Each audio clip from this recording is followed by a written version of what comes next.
Hello, Virgo, and welcome into your reading for the first half of October. Today, we'll be taking a look at jobs and careers, love and relationships, and then life path and mission. So, before we dive into that, we are going to take a look at what crystal does Spirit recommend that you work with during the first half of the month. And we'll pull this from the crystal deck, and this is kind of a neat one. It's got that QR code on the back, so from your phone you can pull it up and it'll pull up different sound and music files that you can listen to while you're meditating. So kind of a cool deck there. All right, so for you, it's coming up this healing generational patterns. So I did leave a few of the other cards in there. Some of them aren't related to crystals, but I left a few of them in there.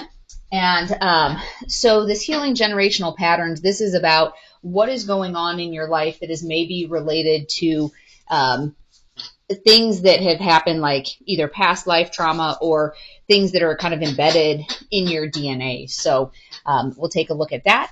And before we look at the different areas that I had talked about, I do want to go ahead and pull a few cards that are looking at the general energy for you for the first half of the month. And there are kind of some big things that are happening.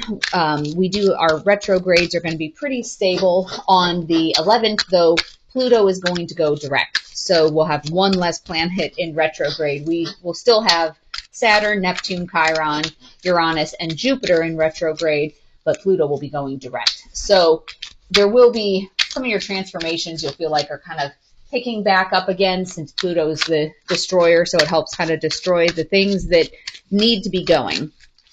But the big thing that's happening is on October 14th, we have a solar eclipse in Libra. And so that's really going to be inspiring us to reflect on our relationships and think about them, and practicing self-love so that we can heal some of our emotional wounds, like healing maybe some of this generational patterns that are going on. So that's on the 14th. I will be doing a little bit of a different type of reading right before that in terms of what the individual zodiac signs can expect. So this is a good time to work on your journaling and meditating and grounding. So going for walks in nature, going for walks along the beach or in the woods. So overall, some of our energy, we have Seven of Wands in reverse, Ace of Swords in reverse, and then Queen of Swords in reverse. So your overall energy for the first half of the month is going to be, this is kind of this like weakness or surrender, like a little bit of that burnout energy.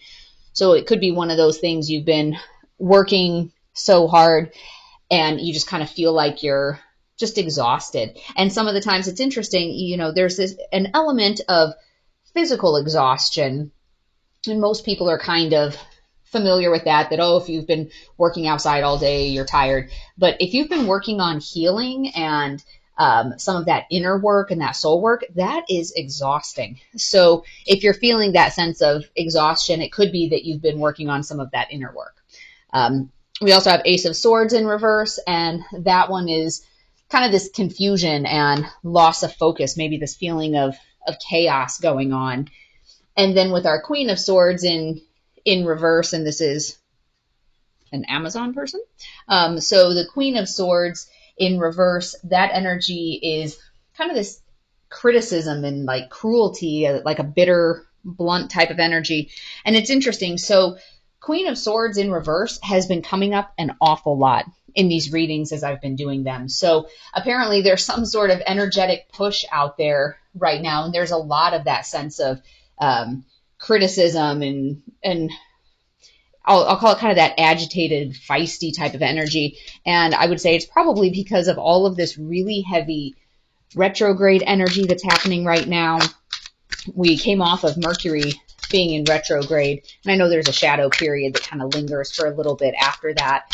And Venus was in retrograde, so there's kind of that shadow period there too. But it's almost like this overall collective sense of just exhaustion, and it's making people very, very critical and cynical and kind of bitter about what all is going on in life.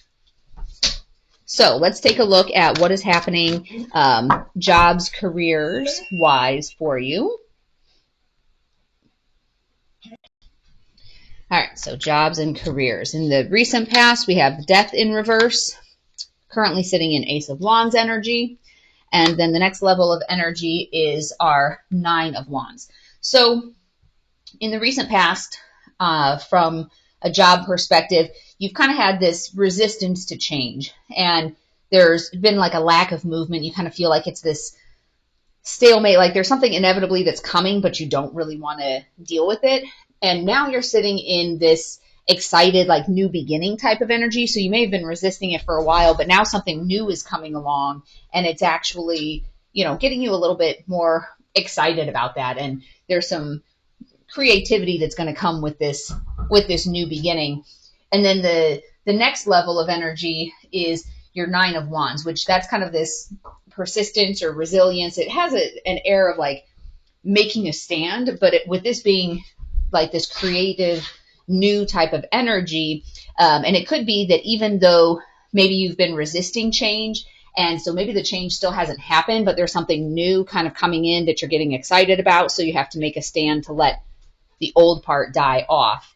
But it looks like it's going to be a good progression there for you. So that is how it pertains to jobs and careers. Now let's take a look and see what we have with relationships.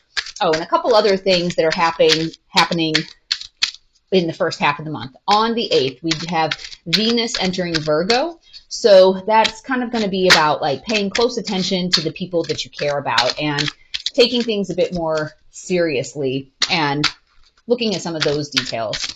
But another big one is on the 12th, we have Mars is entering Scorpio. And Scorpio is that really passionate, intense type of sign. And so that's a good time to use that energy to come back from a defeat, like using your will to create change. And so if you've been resisting change, on the 12th, you're going to kind of feel some of that energy of, okay, let's go ahead and power through it. Let's make the change. Let's stop resisting it. And maybe that is kind of what pushes you into this new excited energy, or this new excited energy is giving you a little bit of that extra oomph of, okay, but we've got to take care of this first so I can be on to something better from a job perspective. And remember, we still have this overall energy here of kind of having this sense of confusion and loss of focus and kind of that bitter, cynical type of energy overall, and kind of some burnout. So it could be that this is kind of that Ace of Wands energy, is that new creative kind of happy energy that you need, that's going to kickstart you into a better direction, kind of get you out of the doldrums. So relationship wise, in the recent past, we have our 10 of Pentacles in reverse, currently sitting in the Wheel of Pentacles in reverse, with the next level of energy being 7 of Pentacles in reverse. So kind of a tough feeling here from a relationship standpoint, because the 10 of Pentacles in reverse, that's feeling like this instability and this debt. So as it relates to Pentacles, Pentacles can either be your actual finances, or it can be your resources in general, which can be your energy. It can be your time. And so in the recent past, you feel the sense of debt, like you've been giving so much more, like either you've been giving too much of your actual money away, you've been giving too much of your time away, too much of your energy away into this relationship, and it's leaving you kind of feeling like, there's been these setbacks, this bad luck, this misfortune, kind of like feeling like things just aren't going as well as you thought, like you'd been putting this energy, this effort, this money into the relationship, and it just didn't go where you thought it was going. And now you're kind of at this point of, you're lacking efforts, like you're feeling like you're unrewarded. So there's kind of that sense of, wanting to abandon the relationship because you feel like you've put so much into it and that you haven't actually gotten anything out of it. So let's see. And this is the energy for in the first half of the month. So let's see a little bit longer out. Is that energy going to change? Or are things going to get back on track? So Spirit, guide us with a little bit more information here about this 7 of Pentacles in reverse energy. So we'll pull 2 more cards. So we have the 4 of Cups, and then we have the King of Swords. So there's this sense of like apathy and gloom, like you're thinking about it and it's still this gloomy type of energy. And then you have this King of Swords energy, which is this discipline and this rationality coming in. So it's almost like this sense of, you know, I've tried, I've been giving and giving, it's not going well, and I'm feeling unrewarded, and that feeling kind of persists here. So let's take a look at timing wise of, you know, that kind of gives the sense of, you know, this relationship needs to end or needs to have a significant change going on. And some of this, as we look at it, you know, pertaining to this healing generational patterns, are you staying in this relationship because you feel like that's what's expected of you? If you're, you know, if you're, say, dating somebody that your family really likes, but it's just not really going well, you're not inspired or enthusiastic about it, but your family really likes them. Is that something that you're staying because there's that expectation from your family that you're going to stay? This is a timing card, so we were looking at the timing. Once you have fully surrendered to the divine in terms of when this is going to clear up. And so, you know, the other thing is, if you are married to the person, are you staying married because nobody in your family has gotten a divorce? So, of course, you have to stay. It doesn't matter if you're unhappy. It doesn't matter if you're unfulfilled and this doesn't feel like it's the right place. You know, you have to stay because that's what your family expects of you. So this whole idea, this, once you fully surrender to the divine, things will get better. And part of that is the acknowledgement of, you know, if you're unhappy, and, you know, the Wheel of Fortune is kind of like, this is a destined and fated thing. When it's in reverse like this, and it's looking at, you know, misfortunes and bad luck and setbacks and delays and all of that, there is kind of that sense of, yeah, it's destined and fated, but in the other direction. Like, it's destined and fated to end. Like, this isn't necessarily the right place for you. And you do have all of this, I'll call it this, you know, chaotic, dull, kind of heavy energy about you right now.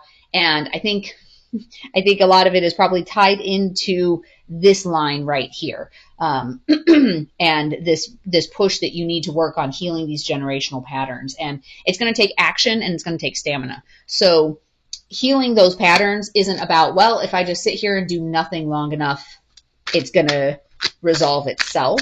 It's more of a matter of, you need to acknowledge, like, surrender to the divine and say, you know, I will listen to the messages that are coming through. And something we talk about on the daily card pulls a lot is, you know, messages and lessons will keep repeating until you learn them. So if you're ignoring a lesson that's trying to come through for you and you just keep ignoring it, it's going to keep getting louder and louder and more pronounced and more severe.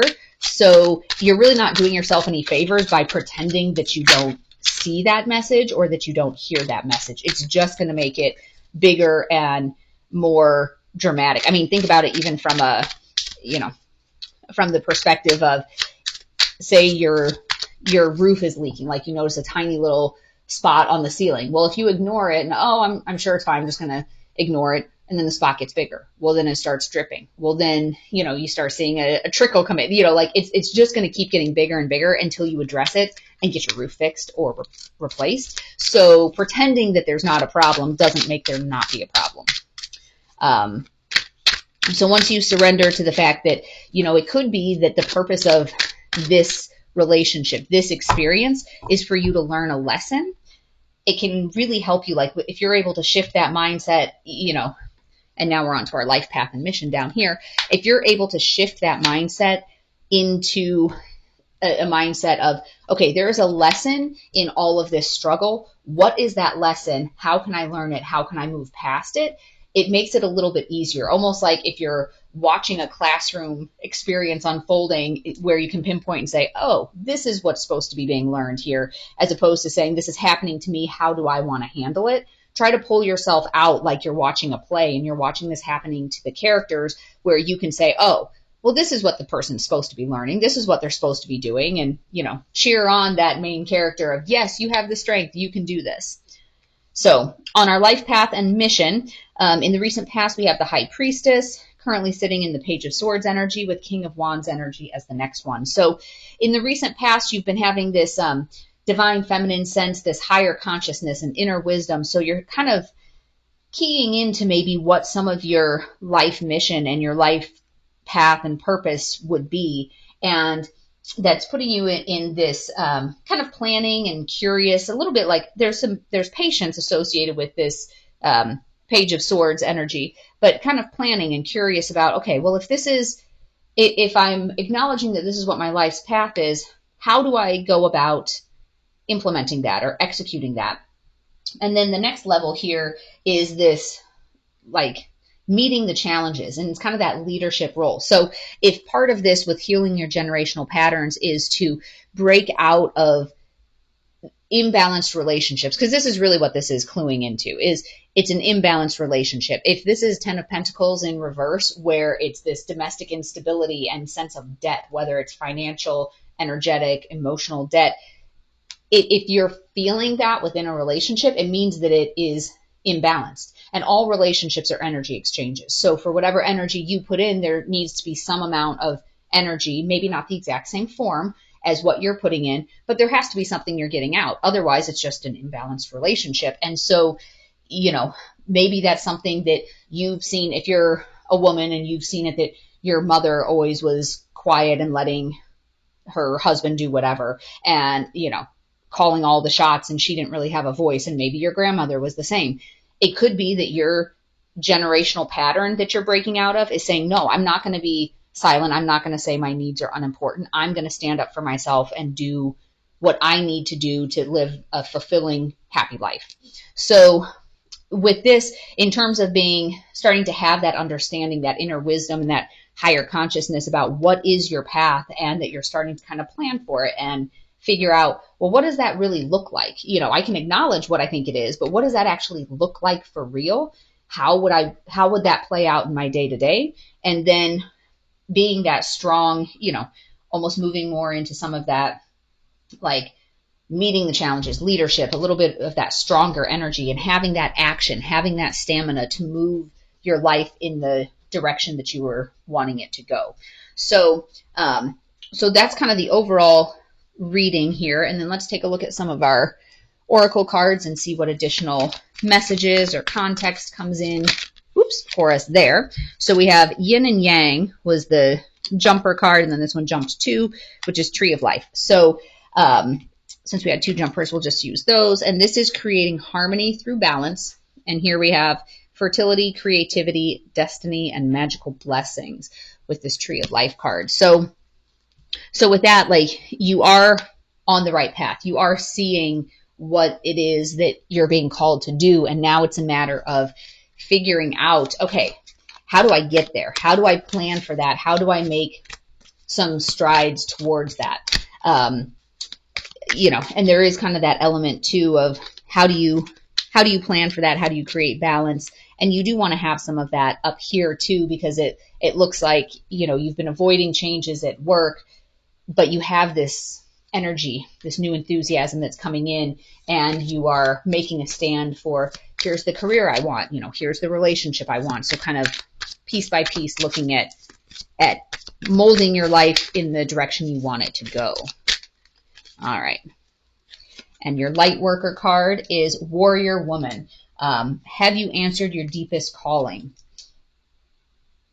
And this card, here we go. This card, it is all about embodying that warrior spirit, and really taking a stand for yourself, saying that this is what you want out of life. This is where you want to go. And, you have every right to follow the path that makes you happy. And a lot of that, and this was the jumper card. What do you really want? And I'll pull another one as well. But this, have you answered your deepest calling? What do you really want? And a lot of this, we've been talking about this since middle of July with North Node moving into Aries. And that is really about standing in your truth and having that courage to be bold and be your true, authentic self. and putting yourself first, but kind of at level of healthy selfishness, where you don't always have to make sure everybody else is fine and put yourself at the very bottom of the list. Like, you need to have some of that healthy selfishness. And, you know, I think a lot of this energy here, this kind of like energy, will start to go away. That heavy energy will start to dissipate as you move on your path and stand in your truth. So this card that came out is befriend the word polarize. So that's kind of, you know, as you're preparing to have maybe some of these tough conversations, if it's a matter of breaking out of these generational patterns,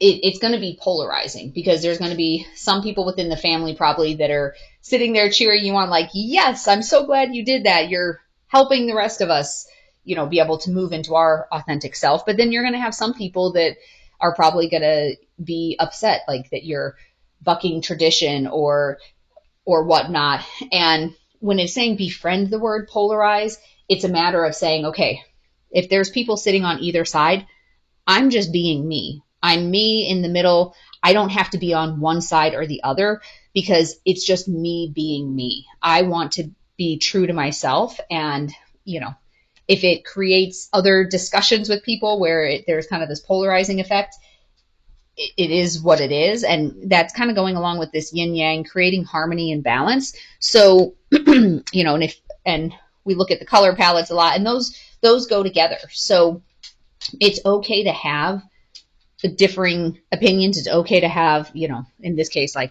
the light and the dark. There's nothing wrong with that. So don't shy away from that to think that, oh, you know, with yin and yang, one is good, one is bad. It's not that they're good or bad. It's that one is this, one is that, and allowing both of them to exist and bringing them into a sense of harmony and balance. So I hope today's message has been helpful for you. If this is a message that you think other people could benefit from, I'd welcome you to share that. As always, take only what resonates and leave the rest behind. So there are a number of new videos that have posted within the last few days, and new ones coming out as well in the coming days, like a pick your pile and message from your person. And I will be doing a special reading coming up on eclipse time. So if you want to make sure to be alerted when those videos post, hit the subscribe and the notification bell. Otherwise, I wish you peace along your journey. Until next time, bye-bye.